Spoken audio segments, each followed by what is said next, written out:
What's up, fam? I'm your host, Jack Settleman. Join me today, as always, my co-host, a longtime best friend, Abe Granoff. Abe, what is on your mind today? Jack, we are now 27 and 26 years old, respectfully.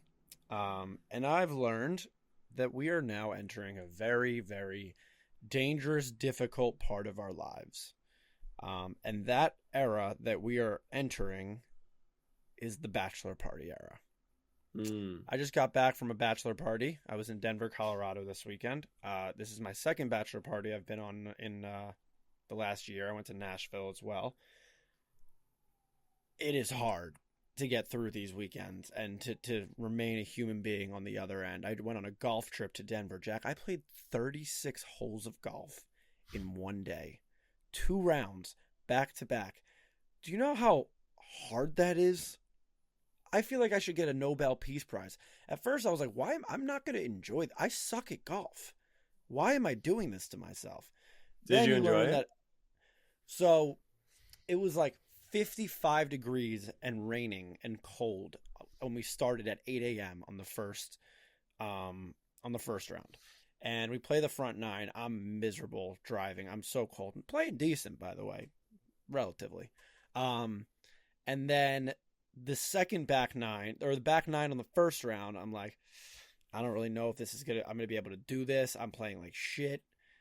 You know what? Let me drink about it, right? So you have your Gatorade, your golf course Gatorade, your transfusions and whatnot, your beers. And by the end of the first 18, I was feeling good. And then the front 9 of the second round was probably my peak. And then it was a steady decline on the last 9 holes where it's like, get me the hell out of here. My feet hurt. My neck hurt. I'm cold. I'm wet. I was sore the next. I didn't know you could be sore from playing golf. That's never been a thing. We've always said golfing is not a sport. It's an activity unless you find yourself to be good at it, in which case you can call it a sport, which I am not. But hats off to golf and bachelor parties in general. They kick my ass, and I just don't have it like I used to whatsoever. 4 days, 3 days of just, I don't got it like I used to, and that's on self-awareness right there. I feel like since we started this pod, you've been slowly admitting that you don't have it like you've used to, but you've been doing it for like 5 years. So I think the people are starting to wonder, when did you have it? It was pretty much just in college, or did you have anything in the tank after school? I think I had a little bit in the tank after school. I guess what I'm saying is I'm washed, and I'm not afraid to say it. Very washed. I think you are too, to be honest. Yeah, absolutely. Sleep at like 9:30 yesterday when a lot of the crew was trying to go out clubbing. Speaking of washed, I'm washed. The King is washed. The Lakers are washed. I think it's over. 3-0, huh? Mm-hmm. I was in Denver this weekend. There were a lot of Laker fans, like a lot. There were Laker fans coming from New York on my plane. I landed at I want to say the game started at 6:30 local time, and I landed in Denver at 4. There were people literally flying in to go to Denver to watch this game. Are the Lakers done? They're down 3-0. They can't stop Jamal Murray it's a nosebleed. Jokic didn't even have any really outside of game 1. He wasn't really spectacular in this series so far, but I mean, you wouldn't know that the Nuggets are a good basketball team unless you were on Bleacher Report's feed last night, where somebody in their social media room strangled the intern that was tweeting from the account and finally said, tweet something about the Nuggets, and it was like pulling teeth. That tweet was unbelievable. But Jack, if there's one guy that's going to come back from 3-0, I know I am delusional when it comes to LeBron. I think he can do it. Will he do it? Probably not. Yeah, I think that's the biggest thing is I don't want to – I'm fine, obviously, calling the series a wrap. They're down 3-0. No one comes back from 3-0. If you want to sit there and say, well, if there's one guy, sure, maybe he is the guy, I guess. I don't know what makes him the guy just because of the 3-1 comeback. Does he have comeback? Yeah. But that's not really LeBron's thing, though, you know? It's funny, he's the guy now, but, if you remove the 3, he doesn't really have a history of coming back. He's pretty much a front runner anytime they've had success in the postseason, right? I guess so, but it's LeBron, so it's why not? Come on. Well, I think the problem is that it's LeBron, and that is the problem, which is he just can't get to that level anymore. I think it is finally, and it's not hating, it's just acknowledgement that at 38 in year 20, after he's broken the scoring record, he just doesn't have the juice. Same as Mage. They're great. They're great at what they do. All-time greats. All-time greats just ran out of juice. And like I bet LeBron to score 30 last night at halftime. He had 10 at the half. And it just never feels like he's going to get there anymore. When in the past, you literally could have expected these guys to go and get, like, he just doesn't have the juice. And I think he isn't expected to be the best player on the team anymore. So when you say you can't doubt LeBron, it's really, well, can I doubt Anthony Davis? Like, obviously. Can I doubt Darvin Ham, Austin Reeves, D'Lo? Like, yeah. So I think they've lost. You know, after game one, the story was, well, the Lakers are winning the series because they got Rui Hachimura. And then, Who's you been know, balling? he has been balling. But it was just funny that was the narrative. And then game two, it was like, well, the Lakers really should have won that one. But once they get home, and then they really should have won game three, but they squandered, you know, another lead in the fourth. So I think it's done. I don't think that's obviously not a hot take. Yeah, to your point, I have to admit something. This series, just specifically this series, maybe I didn't watch enough Lakers ball in the regular season, was genuinely the first time I ever said to myself, and not in a real, like, bad negative way, it's just there's levels to it where I go, LeBron looks old? Yeah. Like, that's the first time I had this feeling. Like, forget, like, actual physical traits that you can decipher from an up-and-coming star and a star that is towards the tail end of their career. It's the vibe, right? Like, the vibe of prime LeBron James doesn't let that ball just fumble out of his hands in the second quarter on that dunk. Like, the prime LeBron, from just a vibe standpoint, makes at least one of those threes towards the end of the game. Like, maybe it's like when LeBron's second stint in Cleveland, the LeBronto years is what I like to refer to it. Like, every single night, it was just like his points, rebounds, assists were like 55 and a half. You're just like, is he going to have a 30-point triple-double or a 40-point and come one assist short or something? And it's like, those aren't really the vibes anymore. Whereas, like, if this was second stint Cleveland LeBron, like, you remember what him and Kyrie did in that 4-game stretch or the 3-game stretch to come back against Golden State. It just doesn't feel like LeBron, and this is what always happens. Like, it's me saying it, right? And he probably comes out tomorrow and has 50, 10, and 10. No, that's the thing. Those days are over. Well, I will always. It's like I'll always hang on to something like that with any type of star. It's like they always have something left. For sure. But I think it is officially time to put that and those vibes to rest. And, you know, if you take a step back and if you didn't know about LeBron James, right? Let's say you woke up from a 20-year coma and you heard that LeBron James averages this amount of points. You watch him play so far in the postseason. But then you also looked at the Western Conference and acknowledged that, well, the Nuggets are the number one seed. The Golden State Warriors were the team they played in the conference semis, who were the 6th seed. The Grizzlies were the team they beat in the first round, barely, and they were missing their two, bigs in the series. And then you start to realize, like, oh, so maybe the Lakers are a good team, but they're not a great team. And they're literally facing the best player in the NBA right now who has depth around him and playoff performers. So I think it's an ode to Michael Porter Jr., the career high 6 assists last night. The Nuggets they seem to have the vibes, and that doesn't mean I think they're going to win the championship. I got to see who comes out of the East, but this series is over to me. And I don't think we really need to like hot take it or anything. Like, there's so many people out there who are just struggling with the fact that like Jokic is the number one seed and he's going to go to the NBA Finals. It's like kind of a very normal, it's a normal thing, Yeah, my whole reason behind the Lakers have a chance to come back is just like, you look at the Nuggets and you're just like, nah. Like, that's kind of all I really got. And I have something to admit. Though. No, of course. And I have something to admit that'll contradict that a little bit. And I would like a little bit of finger snap at least.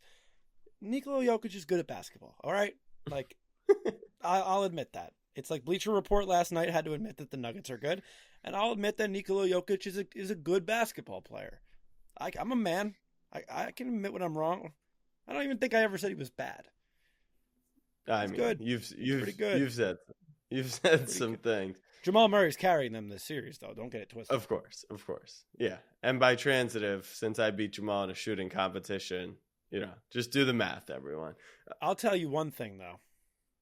As much as I can say I think this series is over, but I see a way. Not with Boston. Not in that series. 2-0, games in 3.5 hours. Series is over. So you're the Boston problem. has a beta mentality, and that's just how I feel. You're the issue. What am I the issue with? You're gonna be in my cuck of the week, and it's not gonna be in a way that you're excited about because you're the problem. The series is not. What's wrong with calling a series over where the team's up 2-0 and going home? Is that a fucking crime? Because they're minus 180 in the series. That shit ain't over. That's the definition of not over. It's over. So lay it. It's over. All right, let's bet it. Let's bet it. Straight up. You're such a loser. I bet you straight up that the Lakers would beat the Nuggets, and you won't give me this. I gave you a boost. No, I don't know this series what is got over. into you. Boston has a beta mentality. They can't be trusted. They think they can be trusted because they walked over the other losers down I-95 South in Philadelphia. But this is a different team in Miami. It just is, led by Jimmy Butler and Eric. Problem. This is what I want to get away from. Is this overreactionary? Now, obviously, Miami's up 2-0. It's 2-0 and they're going home. No, it's a huge swing, and they're going home. I get that. But this is where you sit back and you're like, all right, what do we know about Boston? What did you listen to hours and hours and hours of podcasts about? This is when they play their good ball, right? So backs against the wall. Tell me the difference. The difference is their mentality, right? They knew that they were our daddies, no matter what. Like they knew they owned us, and that they were like, "Yeah, fuck it, it's the Sixers. Something will happen. We'll probably beat them anyway." Like they didn't have to worry about that, right? And that they were up 2-1, 3-2, and we just not 2-1, 3-2 at home. And they just knew like, something will go our way. It's the Sixers. That's not the same thing with Miami. They're actually afraid of Miami. Boston beat them last year, though. They beat them last year. Barely. Game 7. Barely. Jimmy Butler. They know that this team is waiting for them. And the point is, while they had adversity against us, in the back of their head, they're like, okay, it's baby bro. They see an equal playing field against Miami, and they see Jimmy Butler on the other side, and that's why they're scared. I think this thing's over in 5. 5. I think at minimum we're going 6 games here. At the very minimum. I'm not saying the Celtics are going to win the series. All I'm saying is we know when Boston plays well. We know that Miami does not offer a home court advantage that anyone's going to fear. We know that Boston's a better team. And this is always the part that I think people forget. They see 2-0. That means Miami's won 2, Abe, and Boston's won 0. So they're undefeated versus defeated in the series. But both games have come down to what? A couple shots here and there. Now, if you want to say the Heat forced the Celtics to throw up all over themselves, I'll give the Heat credit for that. They play because they have that confidence in Jimmy Butler. Who did the Sixers choose over him? Ben Simmons. Ben Simmons and Brett Brown. Can we just do a very quick ranked on which process moves? Like, what would you rank 1, 2, 3? Worst. No, there's a graphic. There's a graphic. Oh, there is. So this has been circulated. I gotta find it. Process moves on Twitter, maybe. Wait, that's a Twitter account? No, I'm just typing in keywords to try and find this. Yeah. Which I can't really find it, but it was like the Kawhi shot not falling. No, but that's not a decision. I'm talking. There's more decisions. There's Ben over Jimmy. There's Fultz, Noel, Okafor. There's Michael Carter Williams regressing. What would you have changed? All this stuff. Yeah, it all sucks, Jack. It's all number one. Yeah, and we all made fun of the Jimmy Butler contract as well. where like you're going to be paying 38-year-old Jimmy Butler $47 million a year. That wasn't just Philly fans. That was fans everywhere. Yeah, we're a fucking joke. I know, Jack. All right? I know. I know. My bad. On Scary Sunday, I didn't mean to go to that place. No, it's fine. Jimmy Butler I'm immune to is it, a and that's the beast. difference. I said that going in. I was like, I don't care that he just dropped 50 against us in Game 7. Tatum can't be trusted game in and game out in this type of series. Jimmy Butler can, and that's the difference. Jimmy Butler's a top 6 player when it's the playoffs. It's wild. Is there anyone else that makes this leap from regular season to postseason? This gap of a leap? Tobias in the first round usually. Yeah, Jamal Murray, it feels like. I mean, it was the bubble, but now it's real, and Jamal Murray kind of seems to be doing the same thing as well. Yeah, Spida in the first handful of players games that do it. There are a handful of players that can do it in the opposite direction. If you want to do that list, they also take the same I-95 South route. Yeah, and there's also some big appetites out there that some of those players should get $200 million. We're not talking about it. We're not going down that path. All right, so you're going Lakers and Heat. What's your finals? I can't tell. I'm gonna go Heat Nuggets, the NBA TV finals that the NBA has been just wishing for. I mean, we just don't watch that. I'm sorry, you don't watch that. Those are two of the worst atmosphere. Stop. Those are two of the worst crowds. Like, the Denver crowd has been miserable. I'm sorry, it just has. Miami, they show up in the third quarter, they go to the bar, and then by the end, maybe they're in their seats waving a white flag. But I'm gonna go Heat Nuggets, and that series just stinks, dude. Don't tell me people like that or want that. I am going to do the cuck of the week. I'm skipping over the mage. We'll talk mage in a minute. But the cuck of the week is the media. And you know who's in the media in this case? It's you. It's you, Abe, because... You quite literally own a media company. This is the reason why. You guys are the cucks of the week. What agenda are you pushing for ABC and ESPN that you care about finals ratings? What agenda do you have that says we can't build up the stories of the Denver Nuggets and the Miami Heat in the playoffs? We need to beat them down. We need to act like this is the worst finals in NBA history. You think the Milwaukee Bucks and the Phoenix Suns were relevant 3 years ago? Do you think San Antonio Spurs, who the fuck was a Spurs fan before they became a dynasty? Why is everyone on the internet, one, so concerned about Rupert Murdoch's pockets or Bob Iger's stock portfolio with Disney? Why do we care, number one? Number two, I think it's on the league and then the media personalities around it. I genuinely do. Because if you look at the NFL, we joke about, Rams versus Cincy, who's going to watch? Well, obviously 50 million people are going to watch, because the NFL makes a concerted effort to make Joe Burrow the sexiest man on the planet. Now, that might be a tougher task with Nikola Jokic, but with Jimmy Butler, I mean, he is the most sexy man in the league right now.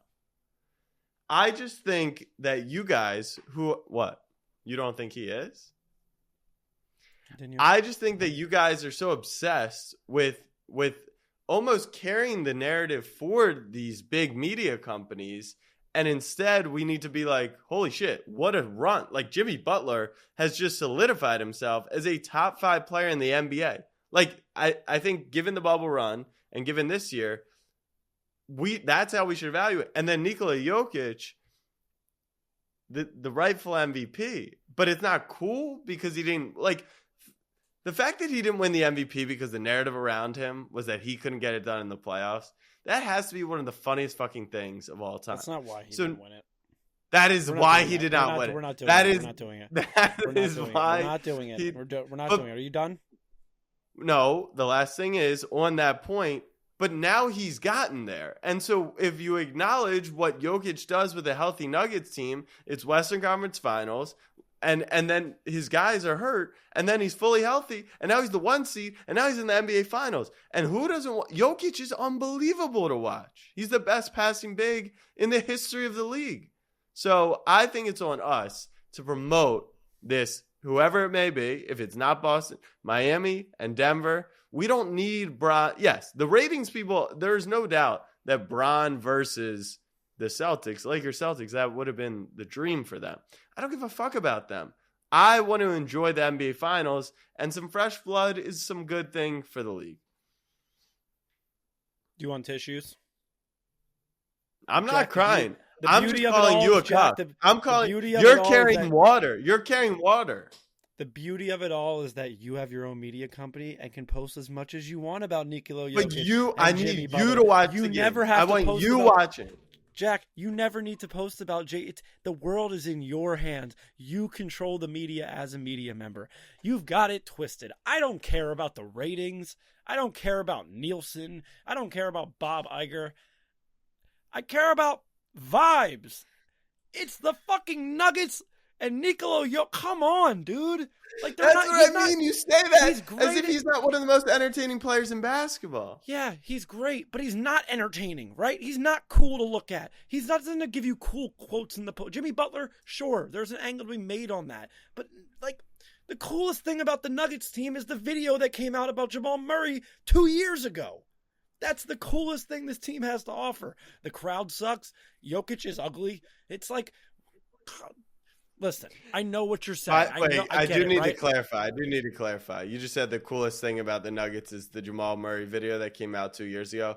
Abe is talking about a Michael Malone post-game press conference because there was a Jamal Murray video 2 years ago that, whatever. Carry on. Anyway, that's what, like, of course, nobody, like, really cares about the new guy coming up. Like, Suns, Phoenix, there was going to be a new king. There was going to be a new person that won a title and a new narrative behind that, just like there will be with Jokic or Jimmy Butler. And to be honest, whichever one doesn't win it, if those two face off in the finals, they probably don't get their flowers, right? They lost. No one gives a fuck. They're going to be ringless. Mm-hmm. And in 10 years, if they don't go to the finals again, it'll be like it was one run, they couldn't get it done. And that's the narrative behind them. Like, just because they're making the finals doesn't mean like they're automatic. That's how the NBA works. It's like one little thing happens and it's generalized into this big statement and narrative behind you. But like, as a man, Jack, look me in the eyes and tell me that Nuggets versus Heat NBA Finals is cool. Or you just love ball and everything it has, and you'll watch it if it's Hornets Bulls or no matter what it is. Is that what you're trying to say? But the Bulls, just an used to be appreciator cool. of the game. That's what I'm saying is why can't we make them cool? They play in Denver. The people are getting high. They're at high altitude. Like you have your own company, baby. Go for it. Make the Nuggets cool. 2023. Go get them, Jack. All right. See how many people follow. That's my cuck of the week. And this is, I think I'm getting out ahead of myself right now, but I'm just going to do that thing where I say something happens and hopefully it does, is the PGA Tour. It's happened. Brooks Koepka appears to be back, had a great Masters, and now is about to win the PGA Championship as part of Not so fast. A lot of golf to be played. I know there's a lot of golf to be played, but I'm just calling the future, and Brooks won, okay? Brooks won the tournament. And I just find it hysterical how a bunch of old white dudes are going to be so pissed that somebody from another league that's getting paid $400 million came and won one of their biggest tournaments.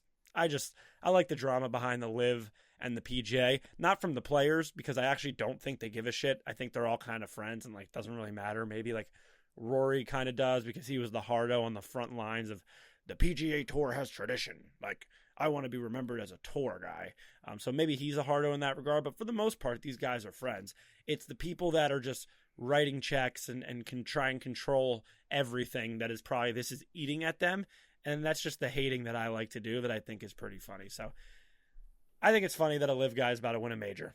And since I said this, Brooks is probably going to fall off and not win this tournament. Yeah, he'll definitely choke down the stretch again. But speaking of ratings, LIV Golf has paused releasing their TV ratings. It's probably not a great sign. Did you see what happened last week? What happened? They had an event in Oklahoma, and three guys, I want to say it was like DJ Brooks and somebody else, went to a 3-hole playoff. And the LIV is broadcasted on CW, like we're used to watch like freaking Friday Night Lights and God knows what other sitcoms or shows that were on when you were home from school sick. And they cut out. They just, at the allotted time when the program was supposed to end, the golf tournament, they just cut off and put on like infomercials as their golf tournament is going to a 3-hole playoff. So they can write checks, but they cannot control the streaming right now. That's tough. All right, let's talk Mage really quickly. So yesterday I was at the Preakness in Baltimore, a little homecoming for the boys. If you've never been to Preakness, we're going to do a cool thing in the YouTube video kind of showing you there's two sides to Preakness. There's the horse racing, gambling side, and then there's the infield. The infield is where people are just getting hammered. They don't even know horses exist, capped off with a Bruno Mars concert last night. So when we got in the infield, we were feeling the old vibes. Like that's what you did in high school and when you would come home from college during the summers and you go to Preakness, party in the infield, have a blast. So we kind of played both sides of that. As far as the race, we had a ton of like positive and optimistic caution, I would say. Like they knew that Mage was the favorite in the race. They knew that after the 8 horse got scratched, it was between him and the 1. They knew what they had to do. And honestly, most of the horses ran a really strong race. Like National Treasure got out to the lead, which was fine. And Mage was sitting in that middle pack in the 3 spot and then came around the turn. And literally the exact same image that I saw of Derby, where he just got to the outside and then was just going to take off. And he just didn't have the juice. And that's part of most horses are rested at least 4 weeks, at minimum 4 weeks, sometimes 6 weeks. That's what makes the Triple Crown so difficult to achieve. And then he was facing off with all fresh horses in the Preakness. None of these horses ran in the Derby. So a great horse, a horse I will never forget, but an unfortunate ending. He will not be going to the Belmont Stakes in 3 weeks in New York. But what a ride. What an absolute ride. And you know what? We lost some money on the race, but definitely did not leave Baltimore with less than I came with. So how about that, Abe? Are you on the greatest heater of your life right now? I think if Mage had won... No, yes, I am. I am still, regardless of that, it is the greatest heater of my life. It's a question I think that I was responding to is, will this be the greatest heater of my life? That I don't want to come to terms with. Yes. Yeah, you're done. Your betting career, Jack. It's probably a fantastic feeling to hit your peak, regardless of what it is. For all I've known, I've hit my peak, Jack, and I'm down in my life, right? But yeah, your betting career, you've got the Mage winnings, and then you've got your parlay from your day at Camden Yards. I mean, I'm not trying to be mean, right? I'm rooting for you. I truly am. Come on, this is the market. It's going to correct itself in a very large way. So I think to counteract the market, it's just lessen the units, lessen the volume, and just get back to your roots. And I think that this is kind of the agenda that sports gamblers push, is like, the only people who lose in sports betting, are the ones who give up. I do believe. Are you a quitter? Right. I do believe though that, I've probably fired 100 of these same stupid ass parlays in my life, and that's essentially what they are. But I do think if you stay within your unit control and you fire enough shots, odds are that you actually will hit one of these. Like that was a 100 to 1 bet. True odds on it, probably like 250 to 1. But if you bet it 250 times, there's obviously no guarantee you're going to hit one. But in theory, you should hit one of those every 250 times you place it. So if you can just stay within... Keep going. But obviously the way odds work, you might miss out on those. You might take 1,000 of them and never hit. Or you might take 3 of them and hit 2 of them, right? That's just how it works. So I think I was due for one over the years. But like you said, that just means there's 249 more of these to go before I can even think about hitting another. Yeah, I think you just get involved with Jackie Dingers this summer every day, and that's your only course, and then we'll truly see if you've peaked or not. And when you run out of your balance, all on Jackie Dingers, baby. Yeah. I withdrew the balance. I withdrew the balance. We're just playing. We're playing with the house money at this point. So There you go. The internet graphic of the week. Which player do you want taking the last shot? Out of the conference finals teams, Jamal Murray, Jason Tatum, Jimmy Butler, LeBron James. I just think this graphic is funny in general because LeBron's it kind on of goes. Well, I was going to say he's obviously dead last in this right now, but because I think this is what shows it's such a wing guard heavy league that like literally the best player in the playoffs isn't even considered. Not to mention, Jokic is actually one of the clutchest players in the NBA. He's hit a lot of game-winning shots. So in the regular season, Embiid yes, was in one the of the regular clutches season. in the regular season too. I don't think it fucking matters. No, Embiid was more. No, I feel he like actually Embiid was. He's in clutch time, but I'm talking like Joel Embiid rarely is taking like long-range shots. The only one that comes to mind is the one against Toronto. So, who are you taking? I think we're both not taking LeBron James. The answer is Jimmy Butler. Like, I'm sorry. You know how I feel about Jason Tatum. He's fantastic. I'm back on that he's not a superstar because I don't think he can continue to just... He can't be trusted. He can't be trusted. He's very volatile. And Jamal Murray, he's sick, right? He's a great basketball player. People kind of forgot about him over the injuries over the last few years. That's just how it goes when you're in Denver and naturally with the injuries.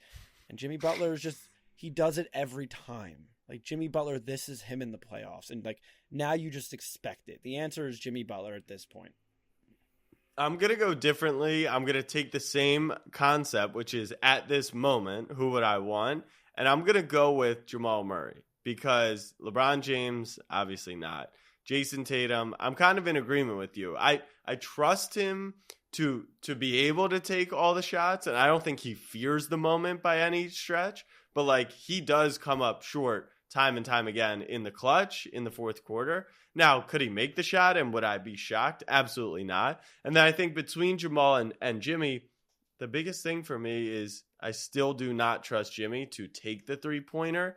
And I just think that adds such an element to Jimmy missed the three against Boston last year in Game 7. He took the shot. So if I'm down 3 or down 2 and I want to tie the game or win the game, I'm going Jamal Murray. He just seems like he's on it. He scored 50 points in 3 quarters or something. Like he's just on fire right now. Jamal Murray over 2 games. That's your data to use right now. I'm taking Jimmy Butler off just what he always does. That's not true though. Like why are we now the bubble doesn't count? Like when does the bubble count? I don't understand. When it's convenient. Right. When it's convenient. Jamal Murray, when healthy, that's the sample size, has come up huge in the playoffs over his time in Denver. So that's the sample size I'm rolling with. We head to the Discord for our Monday mailbag, and Zane G24 asks, what NFL team is in the worst spot for the next 3 years? For some reason, Eagleson said, I'd change this question to what team is the worst future at this very moment in time.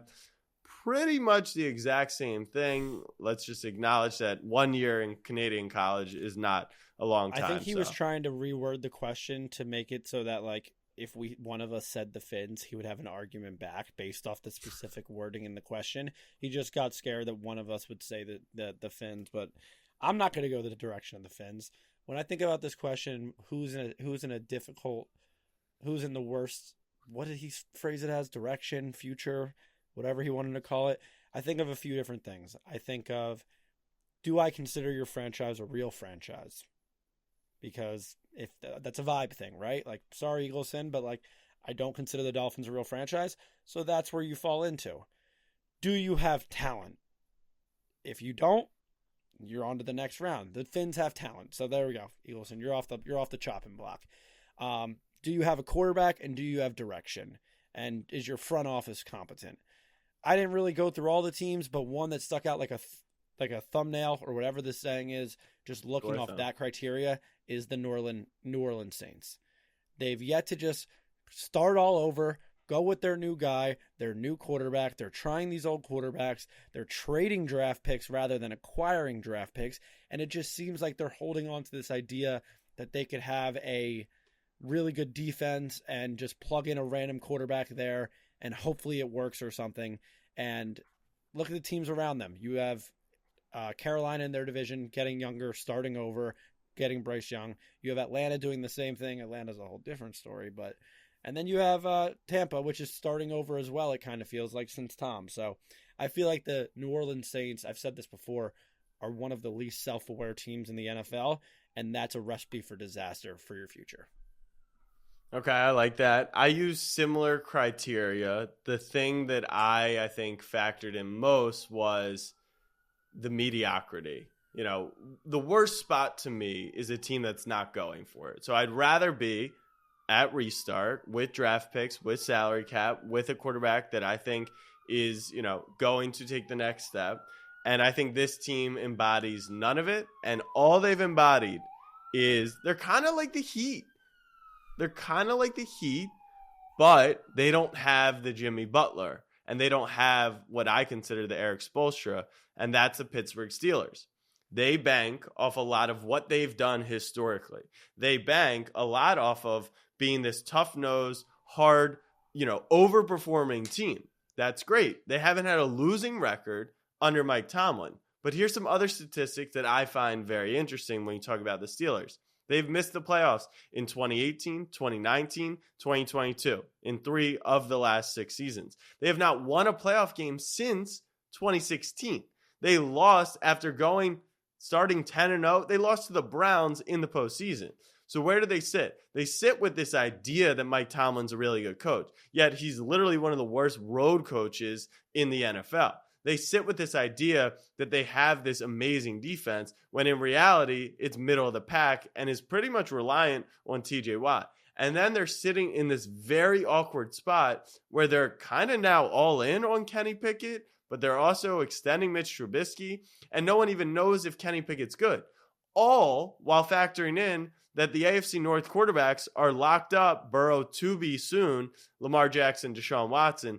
They're the 4th best team in the division. And what's going to continue to happen is the Browns will Browns, or the Bengals will Bengals, or Lamar will get hurt, and they'll finish 3rd or even 2nd in the AFC North and almost make the playoffs, and Steelers fans will be like, we were the worst team. We're projected to finish last in the division, and we finished here, and we won 9 games, and we went 3-3 in the division because we know how to play these teams. But you're nowhere close to getting anywhere close to where you actually want to be. So I'm going with the Steelers, and I got a little fired up about it. So I hope Steelers fans feel that, because I think they're stuck. And that, to me, is the worst place to be over the next 3 years. I think you muted yourself. I did, because there's loud ambulances in the beautiful city of New York.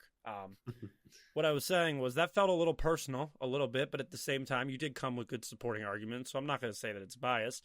Where I'm going to disagree with you, though, is that if I'm a Steeler fan and I am trying to argue against you, the number one thing I'm holding on to is that, they can convince themselves that they have a future with Kenny Pickett, whereas the difference with the New Orleans Saints is Derek Carr, we know at this point, and it's you can still, if you have a young quarterback who is still, we don't know much about him yet, which you can say Kenny Pickett's bad, but he can make a jump. It's not crazy to say that he won't, and he can't be the guy in Pittsburgh. So I would argue that anybody having a young quarterback, their fan base can easily spin it into, well, what if he is the guy? But I don't think New Orleans can do that with Derek Carr. I don't think a lot of teams can do that with those middling of the pack quarterbacks, plus no cap, plus no draft picks, plus just mediocrity on the roster. That's where I have the same vibes as Vegas. I get what you're saying, Jimmy G. We know what these guys' ceilings are, but where I'll push back, and I get it. Pickett came up huge in a lot of big moments last season, so that's where I think fans can be encouraged. But if we were to take the potential and what we thought of all the young quarterbacks in the league, obviously the 4 that got drafted this year, the few that are going to get the contract, Fields, they all are projected to be better players. Pickett and Mac Jones are in the same tier of yeah, they could be good, maybe, but even if they are, how good is Kenny Pickett going to be? I don't know. I just don't see it. But you know what? If you're the Steelers and you want to, like I said, go for it. Take Kenny Pickett, lock him up. Special shout out to the Dolphins because they're lost. They think they've got it, but they don't. But they'll find that out soon. You said it, not me. Eagleson. I would say the team in the worst spot over the next 3 years is probably the Maple Leafs. So if you want to come. Speaking of ratings, NHL playoffs, everyone always says how fun they are. We had a quad overtime game. There's been a load of upsets. Panthers are, up 2-0, going to home ice. SoFlo, Eagleson's tried to attach himself to that via Delfina. Hey, Delfina, how are you doing? Do you even see what happens in the hockeys? I haven't watched a singular. Actually, that's not true. I watched a little bit of whatever the Leafs got eliminated that night just to feel something. But the timeline from what I've seen has said that these playoffs have everyone knows the NHL playoffs are kind of just usually the GOAT and the best. But this year has been a big disappointment. And these last 4 teams, people kind of aren't really vibing with as well. But hey, man, you're a part of the new vibe. You want to bring up the new guys. So maybe, Jack, this is your type of NHL playoffs. I was going to say, it just sounds like you're doing the same thing you were doing with the NBA. These teams are good. I'm not saying that. I don't have an opinion. I'm asking I'm telling you what I'm thinks. seeing. I'm telling you what I am seeing. Simple as that. Yeah. But I will say, we can add an additional cuck of the week, Jack. Didn't you think that hockey was like Canada's sport? That's what it's known for, right? Yeah, but the Knights have the most Canadian players in the Knights. They do. A Canadian team hasn't won the Stanley Cup in 30 years. That's Gary Bettman's NHL for you. He doesn't want to see us win. He wants to grow the game in America, and he's been screwing us this whole time. It's your baby, though. It's kind of embarrassing. I mean, our national sport's lacrosse. It's not even hockey, so I mean, we just kind of exaggerate this whole thing. It's true. That thrash you and Lax. I don't think so. It's our national sport. I think we're fire, actually. Abe, what do you think our national sport is? Basketball? No shot. What do you mean? Of course it is. Or football? Baseball. American football? It wasn't basketball created by Canadians? It's not our best sport if we can't even win the World Baseball Classic. We weren't heavy favorites to win the World. It's the national sport. Just because the Oriole is the state bird doesn't mean that. It is. When people think Makes football, sense. they think America. Not football, but football. So you guys haven't been watching any other hockey? You guys are totally not into it at all. It's been fun. You're saying that, but these games have been good. Each game, the first 2 games for each of these series, the conference finals, have all gone to overtime. That's pretty. It's Knights Stars are in overtime right now for game 2. Don't get me wrong. I'm happy for the Florida you. Panthers. Okay, well, my team got fucked over, but yeah, you can be happy for me. No, that you're enjoying the playoffs like I am. It sounds so disingenuous. I just don't believe you. I was, but okay. Okay. Anyways, Carolina, Florida, 6th longest game in NHL history, game 1. They were playing till 2 a.m. Guys got nothing.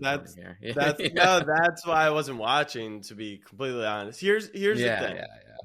I think this is probably why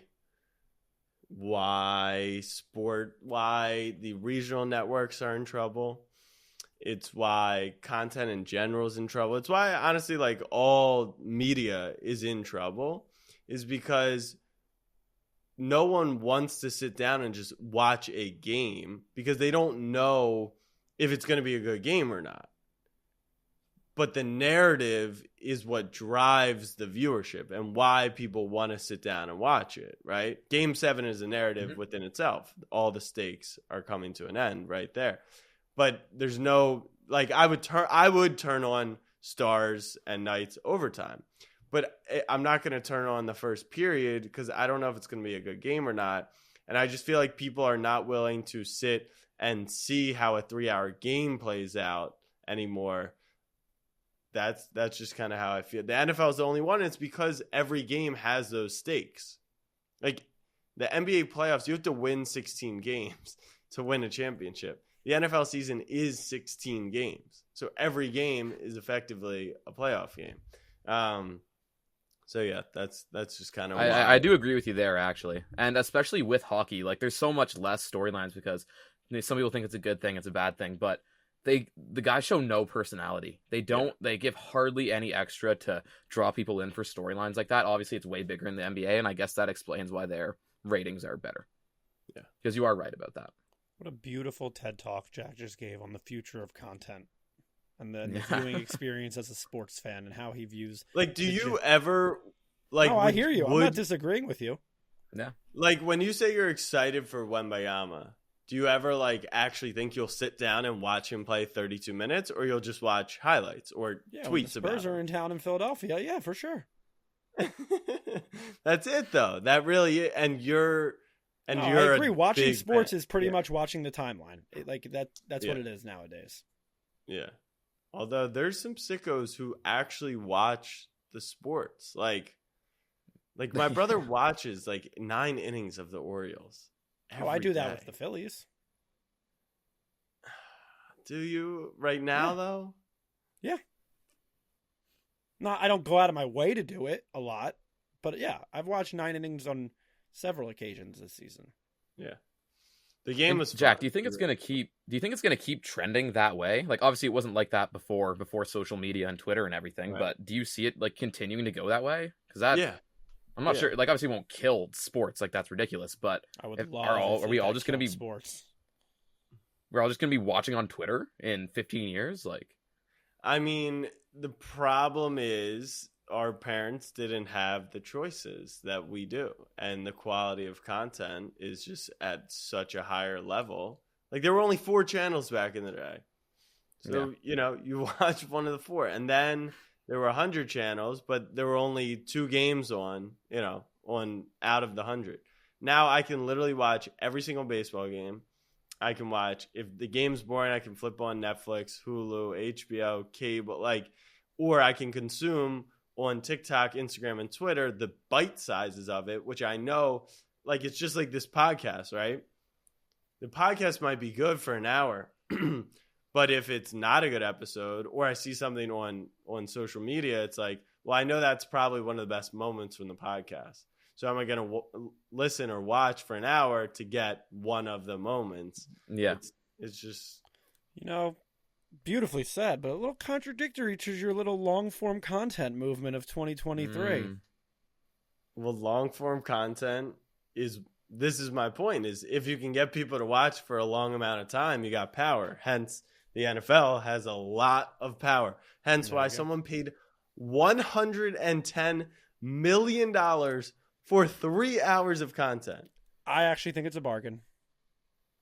It probably is. I mean, I have no data and no money to back that up, but so for those of you who don't know, Peacock, the streaming service, bought the rights to be the exclusive rights streaming of one playoff game this year. I think Wild Card Weekend.